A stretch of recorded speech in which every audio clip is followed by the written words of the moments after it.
চলেন আজকে আপনাদের সাথে একটা গল্প বলি। গল্প না, সত্যি।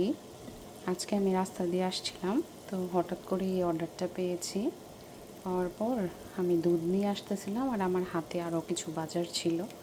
তো এমনিতেই বিশাল আমাকে বলে যে আমি নাকি একটা ডালি মাল গাইতেও পারি না, মানে আমি একটু এরকমই, বাজার সদাই তেমন আনতে পারি না, আপনাদের দাদাই বেশিরভাগ আনে। তো তখন আমি রাস্তা দিয়ে আসতেছি, আর একজন আমাকে বলতেছে যে মানে তোমাকে আমি হেল্প করতে পারি, তোমাকে আমি হেল্প করতে পারি।